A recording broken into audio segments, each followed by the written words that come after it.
মৌসুমী আক্তার লেখছে per day 3000 টাকা income করে, এইখানে কেউ থাকে যার বিয়া তার খবর নাই, পাড়াপড়শির ঘুম নাই। আপু তোমারে কে বলছে যে আমরা পার ডে 3000 টাকা ইনকাম করি? তোমার মাথার মধ্যে কি এতটুকু গিলো নাই যে 3000 টাকা যদি পার ডে একটা মানুষ ইনকাম করে, এরকম পরিবেশে কেউ থাকতে চায়? সবাই ট্রাই করবো, যদি এরকম টাকা ইনকাম হইতো না, ভালো একটা জায়গায় যাইতাম বা একটা ফ্ল্যাট ভাড়া নিয়ে থাকতাম।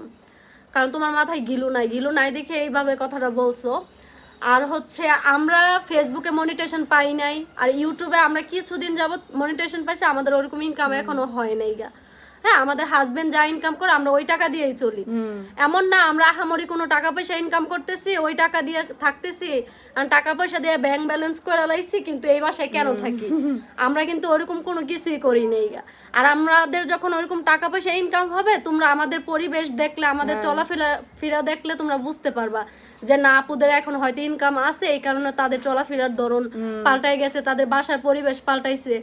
তোমাদের মাথায় কি এতটুকু বুদ্ধি নাই যে একটা মানুষ পার ডে 3000 টাকা ইনকাম করে এরকম পরিবেশে কোনোদিনে থাকবে না? তুমি নিজেও থাকবা না। তে এইগুলো বলেন না, বুঝেন নাই? না জানে শুনে একটা কথা বলা উচিত না।